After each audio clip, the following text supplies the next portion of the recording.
L'objectif principal de cette journée, c'est de produire un certain nombre de préconisations et de propositions d'action.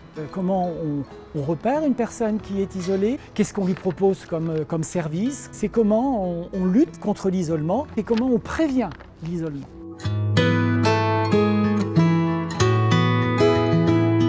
C'est important de croiser le regard parce qu'on a tous un regard différent. Moi, j'ai un regard de professionnel en EHPAD. Là, j'ai croisé des personnes qui ont un regard de professionnel à domicile.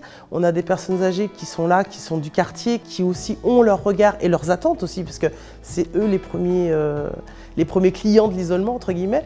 Donc non, c'est intéressant parce qu'on a tous notre regard et en fait, on s'aperçoit qu'on a tous aussi quelque chose de commun par rapport à l'isolement. Ce qui a fait débat pour nous, c'était au niveau du repérage des personnes isolées. Mettre des référents, donc je crois qu'il y a plusieurs groupes qui l'ont nommé aussi, la référent.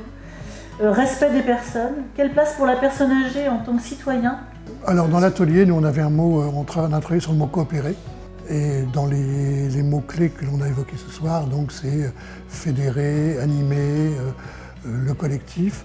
Et donc c'est cette fédération d'acteurs et de citoyens qui pour nous, et pour moi en fait aussi également, sont des facteurs de réussite de la lutte contre l'isolement.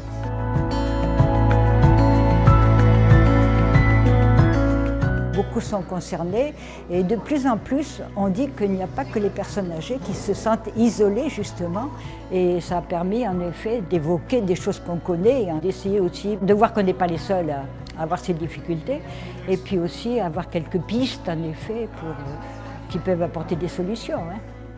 Mais enfin, c'est important aussi de savoir qu'en effet, on se préoccupe de plus en plus de ce problème qui est un problème important et difficile à prendre en main. L'espoir que l'on a sur cette journée-là, c'est véritablement de créer une dynamique collective. Montrer à tout à chacun que cette question-là nous concerne tous et que c'est une responsabilité collective, individuelle mais collective, et qu'on peut tous, les uns et les autres, contribuer à prévenir au mieux et à lutter contre effectivement l'isolement social qui concerne et qui touche de plus en plus de citoyens.